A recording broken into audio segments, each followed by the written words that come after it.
Austin is unfortunately not feeling well this morning and wishes he could be here. And I believe it's been several years since we have been able to come and update you all on the work, and so we really need to come to Meg's. And so we got on the schedule, and then of course last night Austin tested positive for COVID, and so he sends his greetings. Our children are here. Harrison and Evie, they're hanging out there. Harrison just turned 6 just a few weeks ago on November 1st, and Evie's going to be turning 4 on November 18th, so next Friday. And so they're getting really big. I think Harrison was probably just a baby the last time we were able to be here in person, and so we're glad to be here. I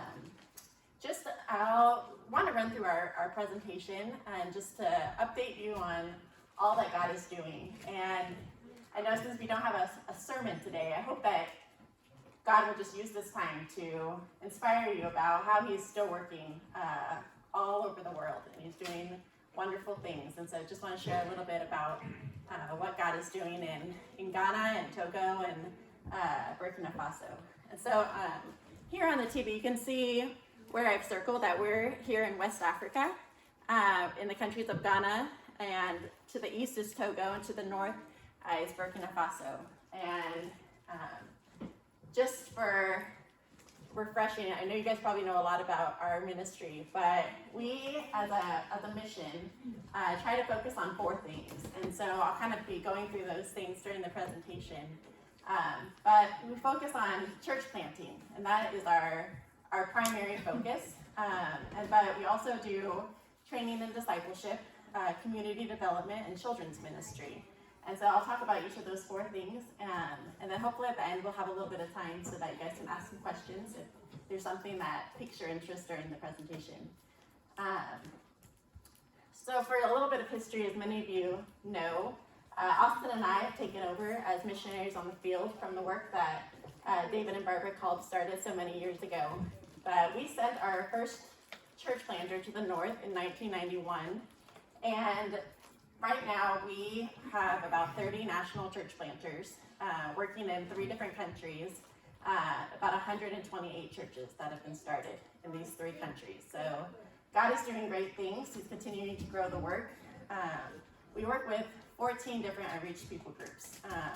An unreached people group is a group of people, an ethnic tribe that is less than 5% Christian. So we work with a lot of people and are sharing the gospel with people who are hearing Jesus for the first time. And God has been so good. So far this year, we've had 536 baptisms. That right now, it's actually kind of ending the rainy season, but from about June and through October, at least in the north, is our rainy season. And during the rainy season, it means we can have baptisms because the lakes and the rivers are all full of water. But during the dry season, it makes it really hard to have baptisms. And so right now is the time we're getting reports every week. Technology is such a wonderful thing. We'll see pictures that a church had 12 baptisms, church had 8 baptisms, and we're just hearing these reports of what God is doing. And so far this year, 536 people have come to Christ.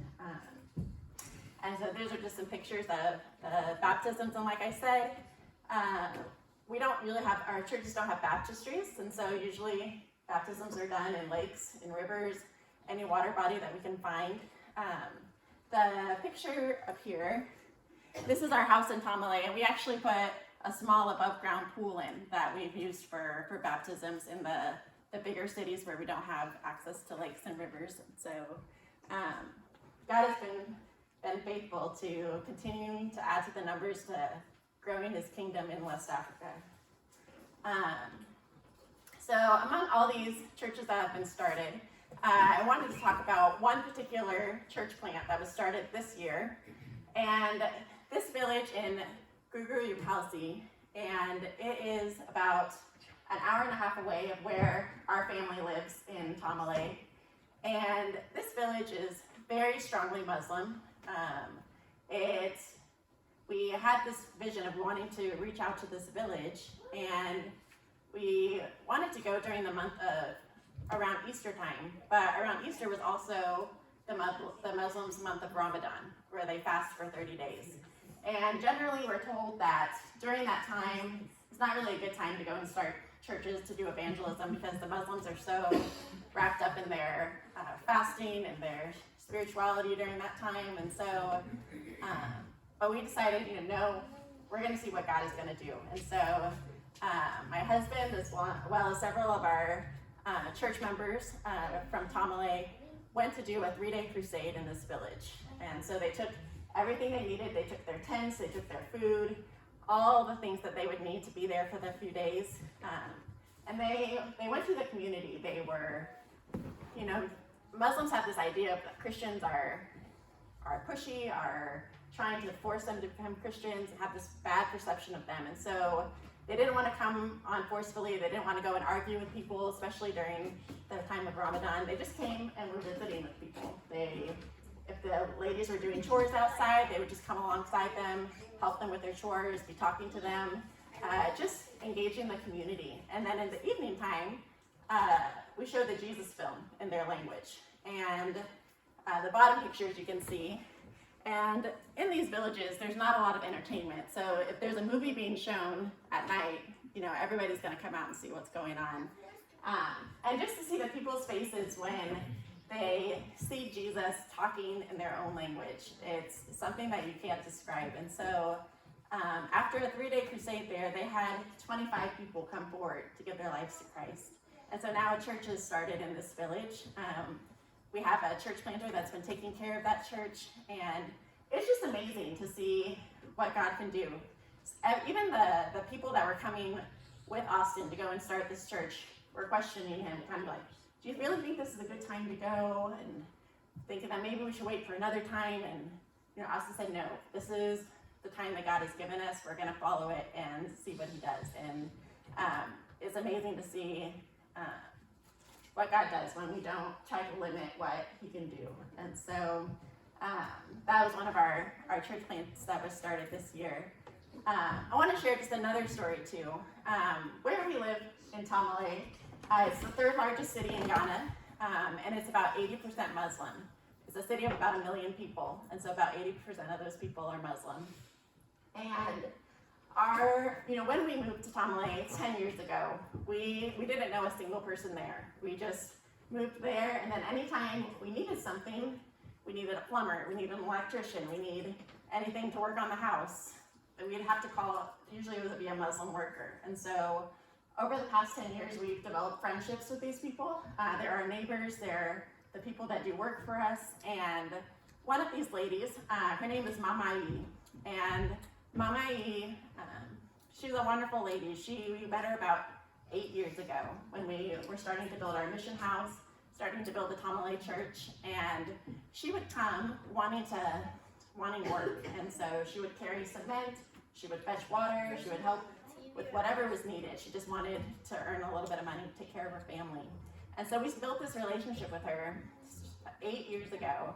And then recently, in the beginning of this year, she started just showing up at our house. She would just start sweeping our compound and kind of forced herself on us. And we basically said, well, I guess if she's gonna come and sweep every day, we might as well just give her a job. And so she came and was sweeping, and through that we started talking and having conversations. And she approached Austin one day and had told him that she's having a problem sleeping. She can't sleep at night. When she begins to sleep, she has this vision and these dreams of something trying to choke her, like just very awful dreams, and it wakes her up and she can't sleep at night. So Austin prayed with her, and the next morning she said, it was a little better last night. And Austin said, I can keep praying for you, but the real freedom that you're looking for is in Christ. And it took a couple times of going back and forth and talking to her, inviting her to church, and finally this past May she gave her life to Christ. And you can see that's her and her oldest son got baptized on the same day. And you can see he's wearing a very nice Ohio State shirt in the picture. But it took 8 years of conversations, of reaching out, of giving her jobs, of answering questions, inviting her to church. And Muslim evangelism is a slow process. It's about building that relationship, about showing them how much you care.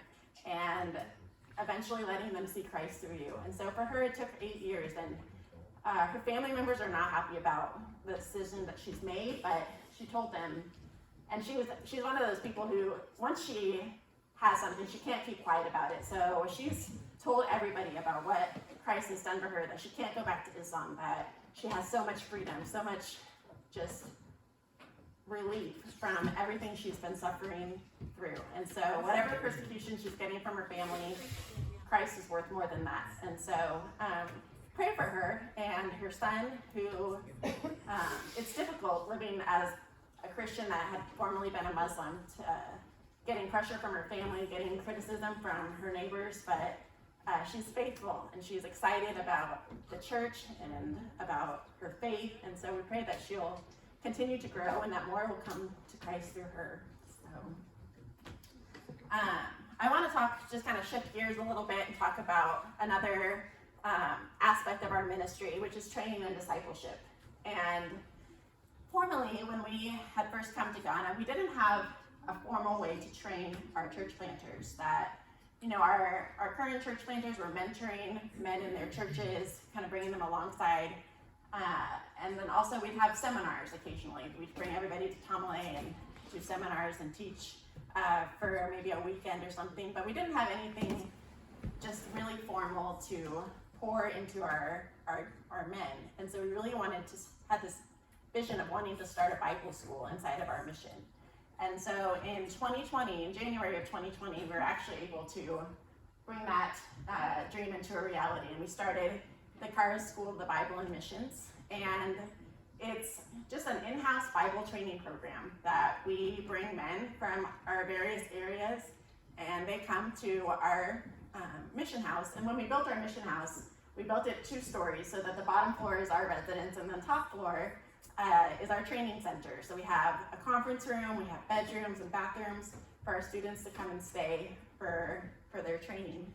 And so our students will come for about 2 weeks at a time. So maybe every other month they come for 2 weeks and have an intensive training course. So Austin, as well as several of our other church planters, will do the teaching. And we've been given materials by Kiowa Evangelistic Association, by the Restoration Association, and even Austin uses his materials from his time at Cincinnati Christian University. And so we have all these resources, and our church planters have, some of them have been on the field for more than 20 years. And so they have this wisdom that they can pour into these new young men.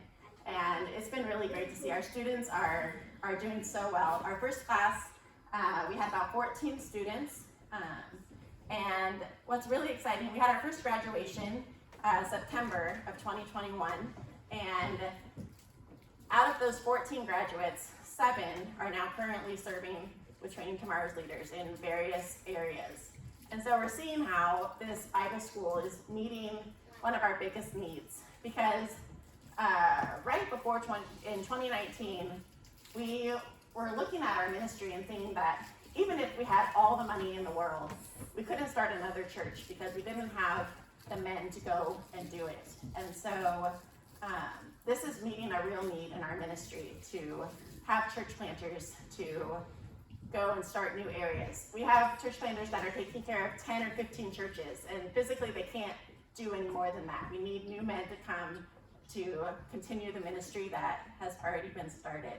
And so throughout the rest of the presentation, you'll hear me say, so-and-so is a graduate of our Bible school, it's a graduate of our Bible school, and you'll see how this school is really feeding, helping us to expand our ministry. And so currently we have, our class that's meeting now has 15 students, and we actually have our first female student, and she's the wife of one of our church planters, and she's not training to become a church planter. She wants to support her husband's ministry. She wants to be able to pour into the ladies in the community. She wants to just further her own Bible knowledge. And so I'm praying that she's paving the way for many more ladies to also come through our Bible school.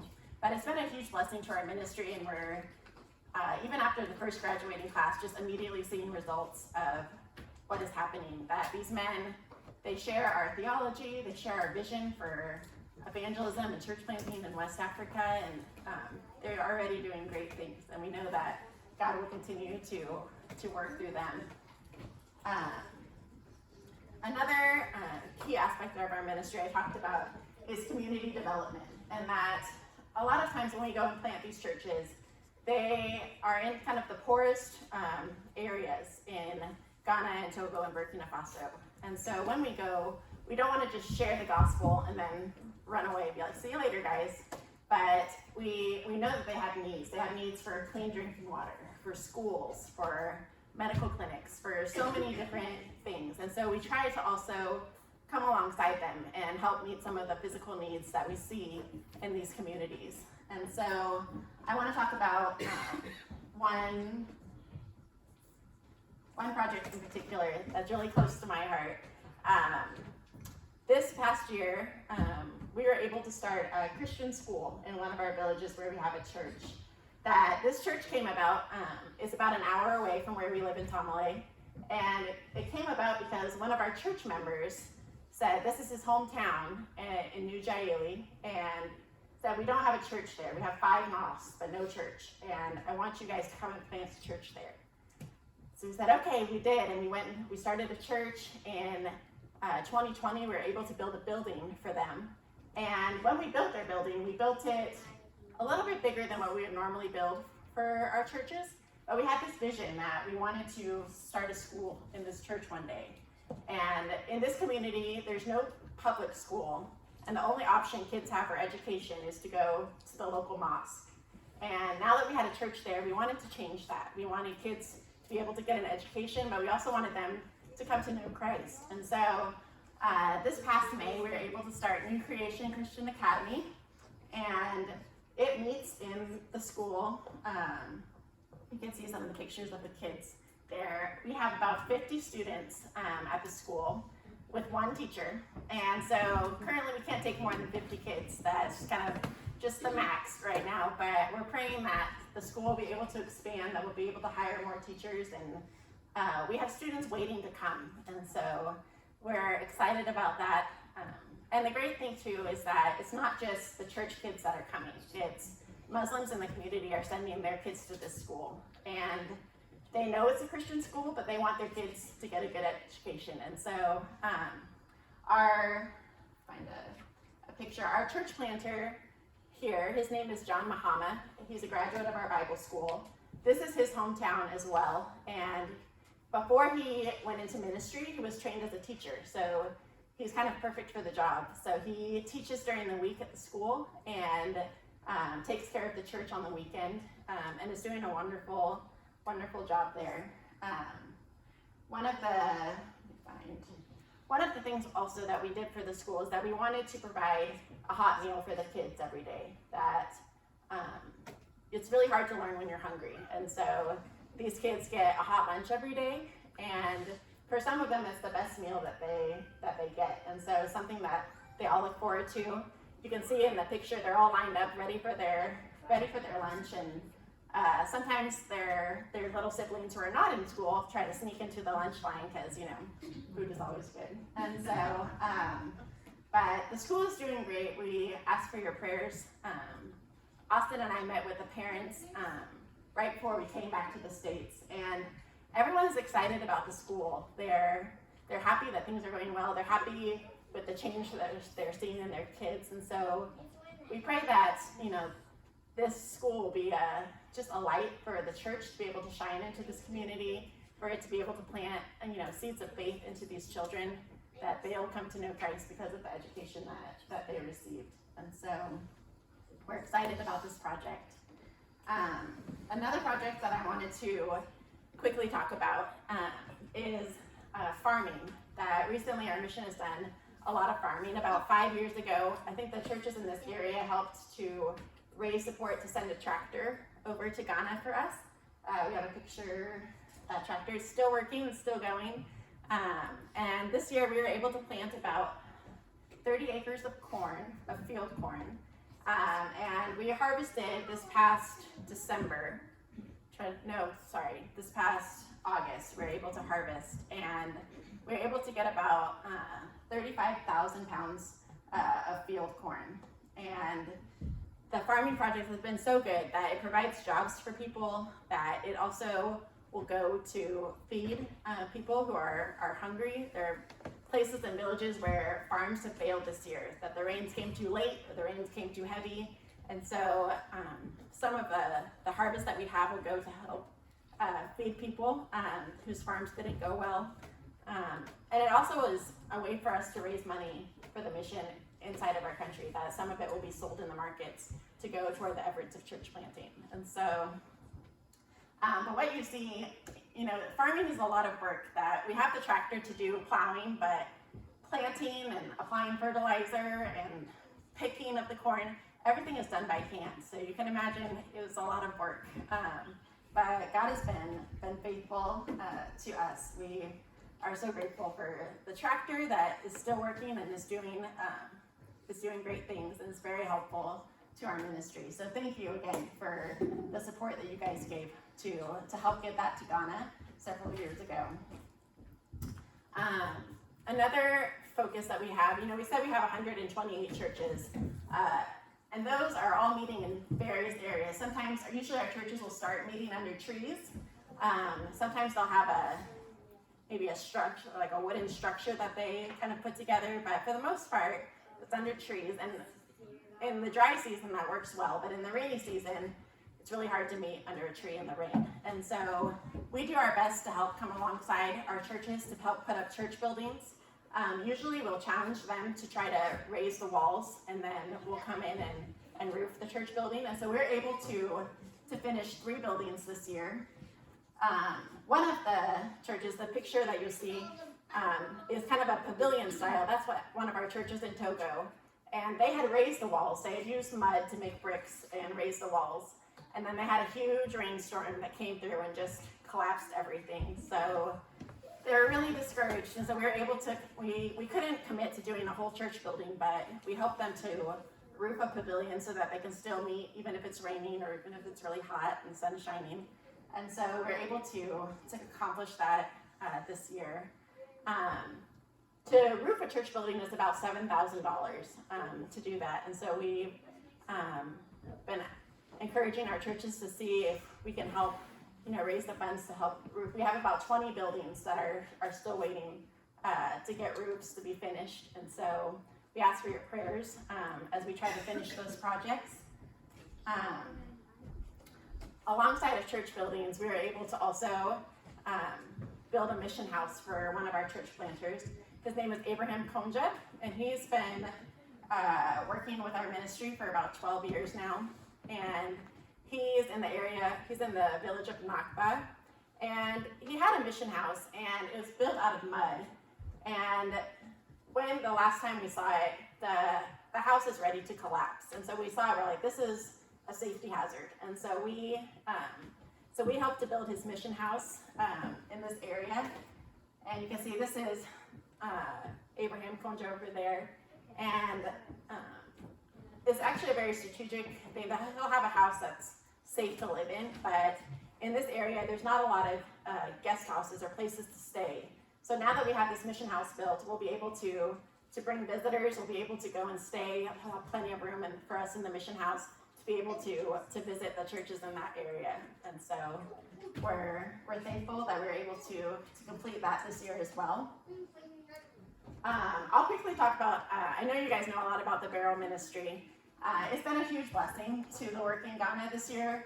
We are able to send 56 barrels, and we have a shipment that's being sent kind of as we speak, I think. And so, there's a mission shed at the Naileyville Church of Christ, but these churches in this area have collected so many things, used clothing and kids' toys and, school supplies.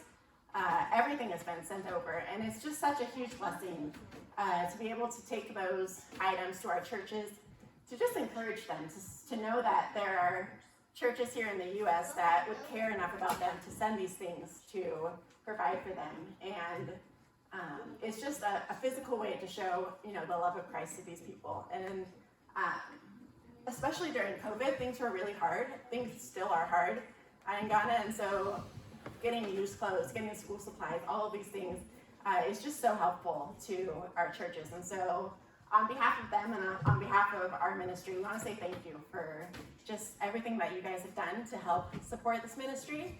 And just to encourage you to keep supporting that. It's a great way to, do something tangible to help our ministry. That having used clothes, having extra things that you can send. We're grateful for everything that you guys give us. And it leads me kind of into the next item, which is children's ministry. And our children's ministry in Ghana is mainly sustained by the things that are sent in these barrels. That we get curriculum, we get crayons, we get coloring pages, all the things we need for children's ministry. They come over in those barrels. And so with children's ministry, it's the last of the core focus of our mission, because all these churches that we've started, from 128 churches, we want those to continue. We want even more churches to be started. And the only way that those continue is if we have the next generation of kids grow up to be leaders to continue the work. And so we know how important it is to invest in kids. If my husband Austin was here today, he would tell you, he was just a kid running around the couches in the college compound, and because of their mentorship and pouring into him, he's been able to grow up to take over this ministry. And so we know that the kids in our midst also have that same potential, and we want them to do even greater things than what we're doing. And so part of what we do for children's ministry is I help to train Sunday school teachers and to help start programs at our churches. We do vacation Bible school. A lot of times when we have mission teams come, we'll go to a village and do vacation Bible school. You can see these are some of our pictures from different VBSs that we've had. One of my favorite stories is from a vacation Bible school we did in Tamale. When we first moved to our new land where we built our church, we wanted to kind of just reach out to our neighborhood.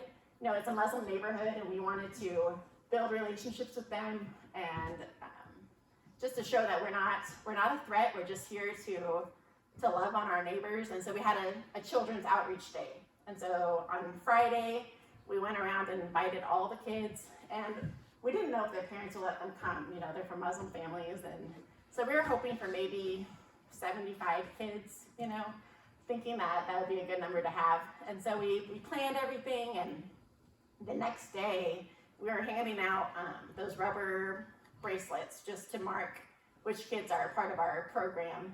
And we ran out of 300 bracelets. And so it was a little bit of chaos, but we sang songs, we told Bible stories, played games, did crafts, and the kids had a great time. And it was just, for some of them, it was their first exposure to church. And so we're praying that when we do events like this, that we're planting seeds, that even kids who their parents might never come to Christ, that we're planting seeds in them, that maybe they'll have that opportunity to become Christians. So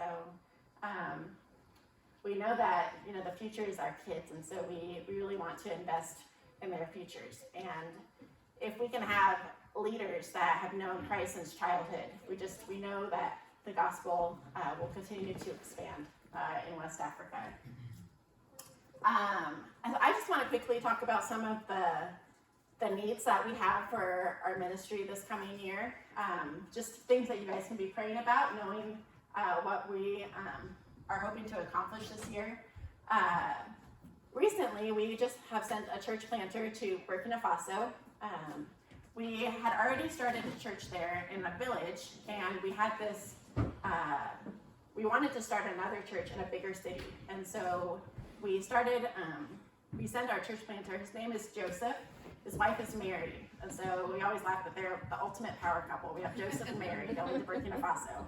And so they are from northern Ghana, but they are now learning a new language, learning a new culture, and they're living in the city of Po. And Po is very strategic. It's on the main road to the nation's capital. It's a bigger city. And so they are working at starting a church there, but also taking care of the existing church in the village.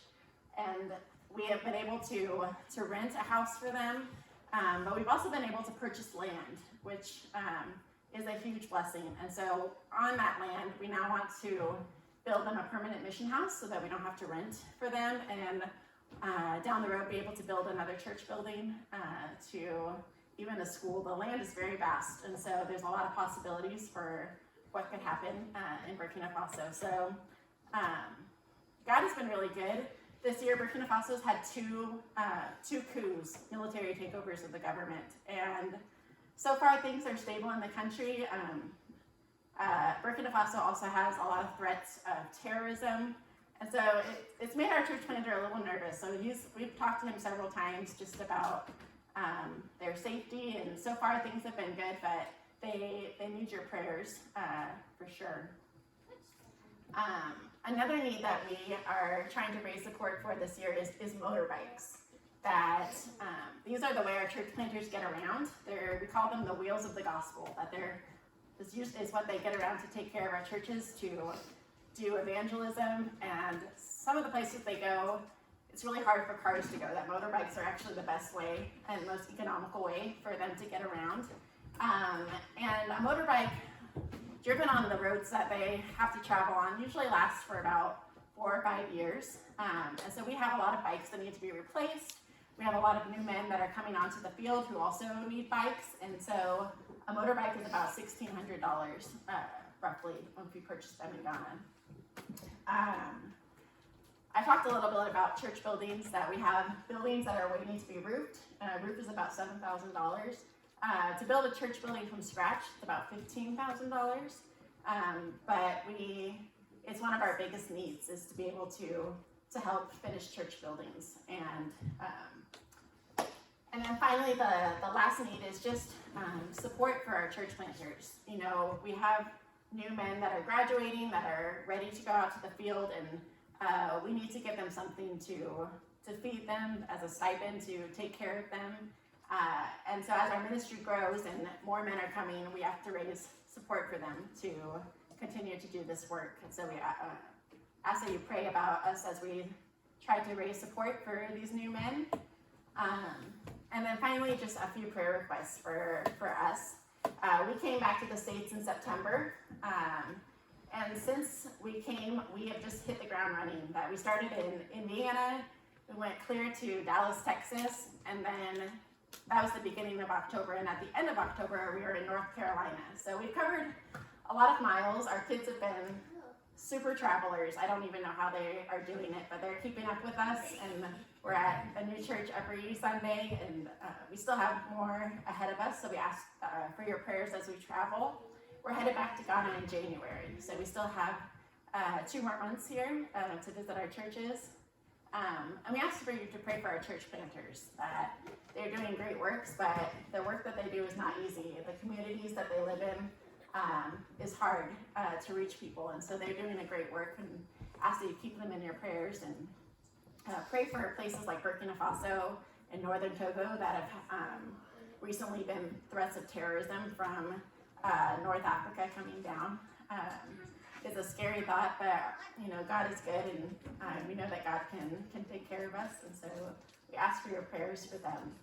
And thank you so much for the opportunity to come and share with you guys this morning. And I'm sorry that Austin wasn't able to be with me, but we're grateful for your support and for your encouragement and your prayers. It's truly what sustains us on the field, and so we are grateful. And so thank you so much for having us this morning.